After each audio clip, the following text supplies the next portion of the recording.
waxaa maanta ka dhacaya hadda maalmahan ay ugu heedalhays badan tahay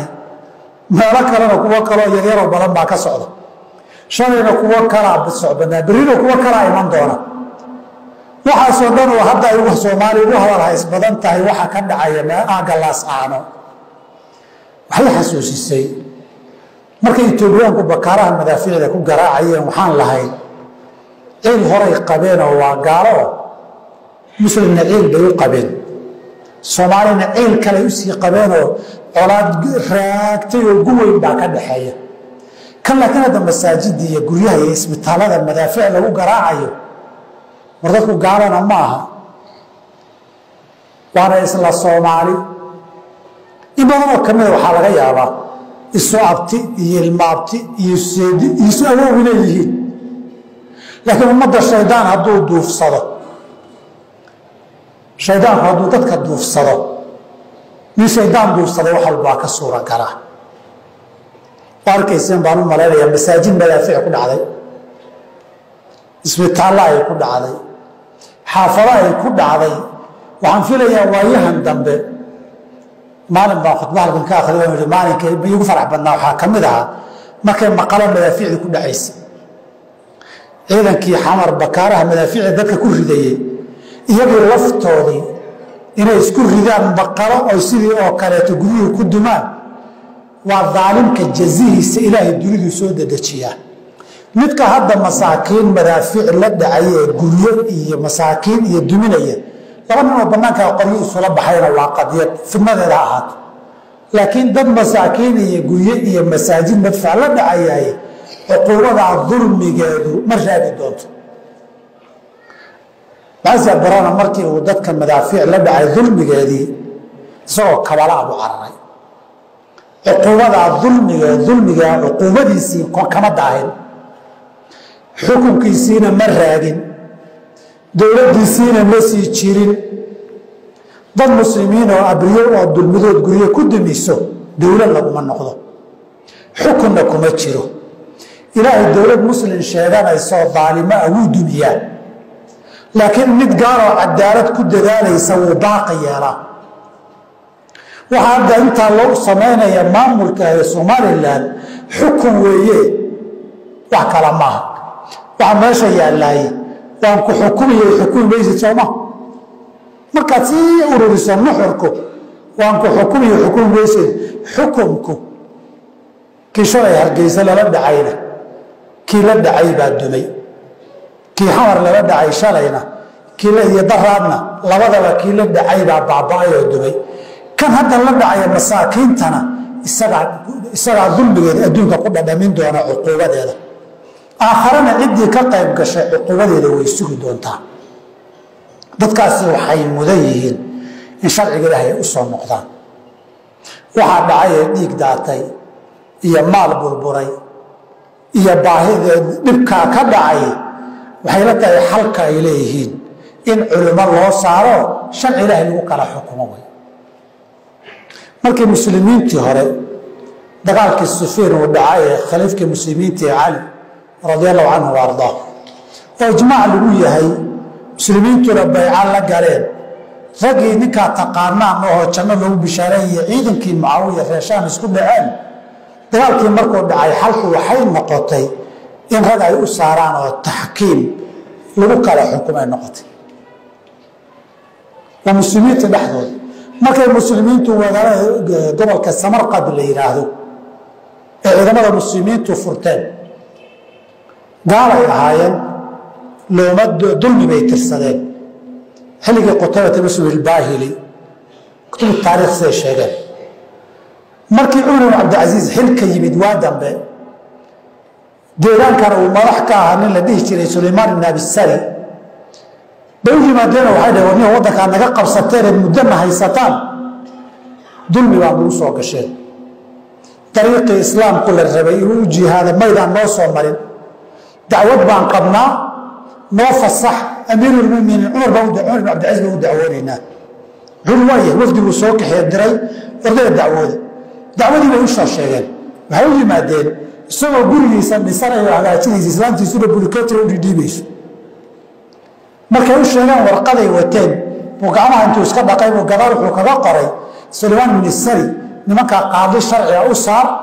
dulmigay sheeganayaan wuxuu qaaligu xukuumada fuli ninkii waa yimid iyagina waa loo yaray muslimiintiina waa loo ciidan dhan oo wadanka haysto dad shacab ay ahaayeen xaq darra ugu qabsateen ay ku doodayeen qaadigii jaamici waxaa la dhihi jiray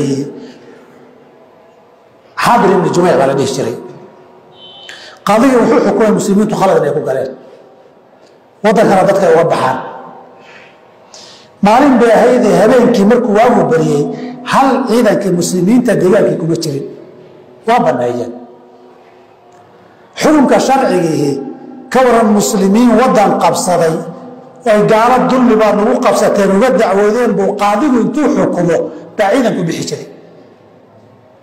kadib waxayna waa baxaynaa haddaan dariiqa cusbaa soo maraynaa waxay dhahay saaba haddaad tihiin iska jooga iyagina waa islaamin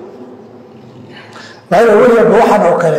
dowlad ciidankeedii meeshuu qabsaday qaadi intuu xukumo baxaysa taariikhdaba lama maqal xaakim baan ahay xukunka sharciga loogama weynaado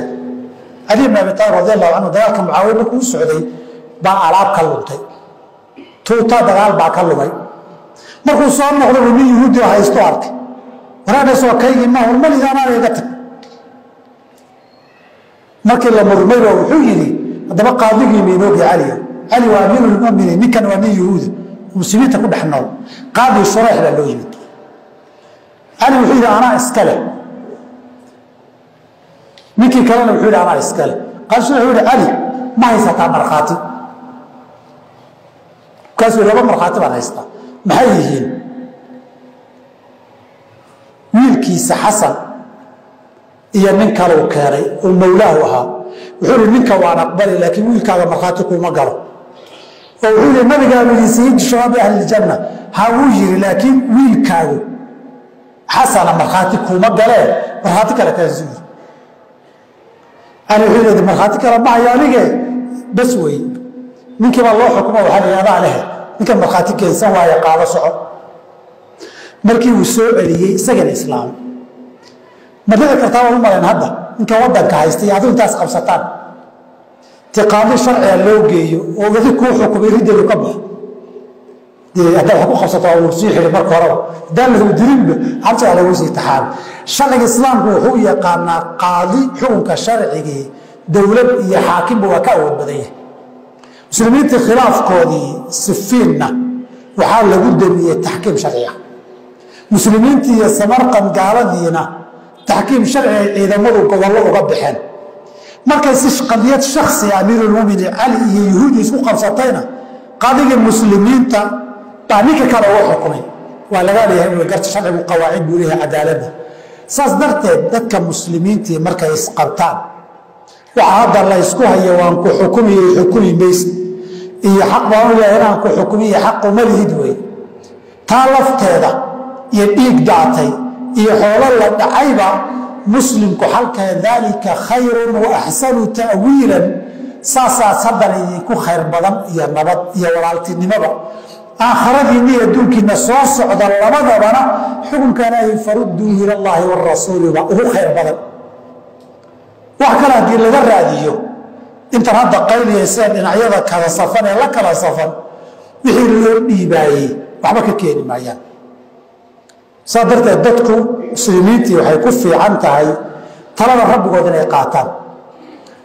جدك الرب ودوك حين يقرعان إن شرعي ودي كتابك إلهي أي سلام نقضان يغوى أنت الصالح انت كلا نسكوها إنه دمنا به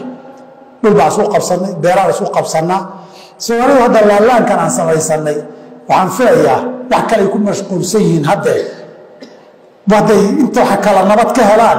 حدوده يسكون مدارين يسكون ولا قبصان دونان وهي مال والبا دينا غير البليه دينا كلا وحبا كدغا دينا كاستو مامول غوبلات شيخ ككلا غير مشيغنيا دينا كلا كدغا مدارين حقا يراعي حقا لوغا ترين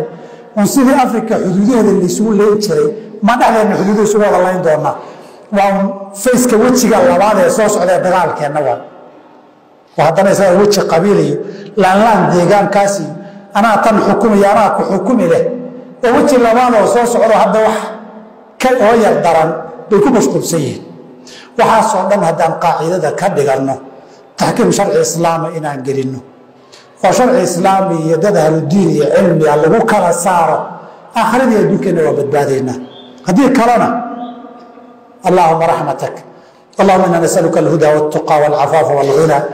اللهم الهمنا رشدنا واعذنا من شرور أنفسنا اللهم آت نفوسنا تقواها